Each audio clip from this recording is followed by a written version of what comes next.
Hello everyone, I hope all of you are perfect. आज हम accounting का chapter 4 cash flow statement करेंगे। Question number 12 है हमारे पास।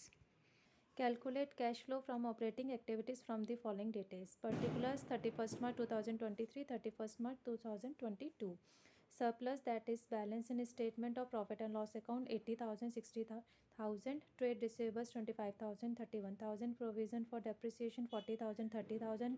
Inventories 80,000, 60,000. Outstanding rent 12,000, 21,000. Goodwill 30,000, 38,000. Prepaid insurance 1,000 and 2,000. Trade payable creditors given है 13,000 and 19,000। तो चलिए start करते हैं। सबसे पहले हम ऊपर लिखेंगे computation of cash flow from operating activities. Particulars amount rupees. Profit as per statement of profit and loss account, दोनों ईयर्स के प्रॉफिट का डिफरेंस 80,000 माइनस 60,000 20,000 आ गया। अब लेंगे आइटम्स टू बी एडेड, जिसमें depreciation, goodwill, return of. Depreciation में दोनों ईयर्स का डिफरेंस, ऐसी गुडविल राइट ऑफ 38 में से 30 माइनस करके 8,000, दोनों को ऐड करके 18,000 प्लस 20,000, 38,000 हमारा आ गया operating profit before working capital. अब ऐड करेंगे डिक्रीज़ इन करंट एसेट्स, जितनी भी करंट एसेट्स है उसमें अगर डिक्रीज़ हो रहा है तो उसको यहाँ पर लेंगे हम। जिसमें फर्स्ट है हमारे पास ट्रेड रिसीवेबल्स 31,000 माइनस 25,000, 6,000 हो गया। प्रीपेड इंश्योरेंस है 2,000 माइनस 1,000 आ गया। Less increase in current assets, current assets में जो भी इंक्रीज़ होगा वो यहाँ लेंगे, जिसमें हमारे पास इस क्वेश्चन में सिर्फ इन्वेंट्री है 80 माइनस 60 करके 20,000 नेगेटिव लेंगे।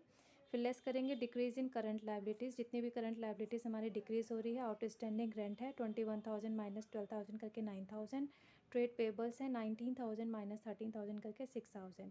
ओवरऑल कैलकुलेट करके ये हमारा आ गया 28,000 नेगेटिव। उसको ऐड करेंगे तो कैश जनरेटेड फ्रॉम ऑपरेशंस हमारे पास आ गया 10,000। फिर लेस करेंगे टैक्स पेड जो कि निल है, तो ये 10,000 एज इट इज़ आ जाएगा। तो ये हमारा निकला है net cash flows from operating activities 10,000। अब नेक्स्ट क्वेश्चन नंबर 13 है हमारे पास। Compute cash flow from operating activities from the following information. Particulars given है, रुपीज़ गिवन है। पर्टिकुलर्स में हमारे पास net profit after provision for tax and payment of dividend given है 2,15,000 का। प्रोविजन फॉर टैक्स गिवन है 45,000। Final dividend paid during the year 50,000. Depreciation 25,000. Loss on sale of machinery 10,000. Patents amortized given है हमारे पास 30,000. Gain profit on sale of land है 70,000 and income tax refund है 30,000। तो चलिए start करते हैं इसको। Cash flow from operating activities जो हमें कैलकुलेट करना है, स्टार्टिंग में हम वो लिखेंगे देन पर्टिकुलर्स अमाउंट रुपीज़।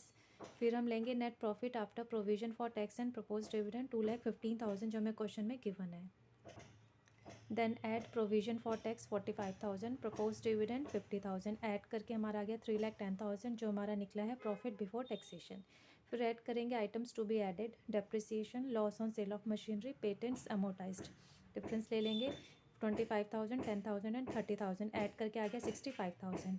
इन दोनों को ऐड करेंगे 3,75,000। फिर items to be deducted, income tax refund 30,000, gain on sale of land 70,000, दोनों को ऐड करके 1,00,000 आ गया। 3,75,000 में से 1,00,000 माइनस करेंगे तो 2,75,000 जो हमारा निकला है operating profit before working capital changes. फिर लेस करेंगे नेट टैक्स पेड 45,000 माइनस 30,000, ये आ गया 15,000। 2,75,000 में से 15,000 माइनस करेंगे तो 2,60,000 हमारा आया है net cash flows from operating activities. That's all for today. Hope आपको ये क्वेश्चन समझ में आ गए होंगे। If you like this video please share it, like it and subscribe my channel for watching my latest video. Thank you students, have a nice day, bye bye.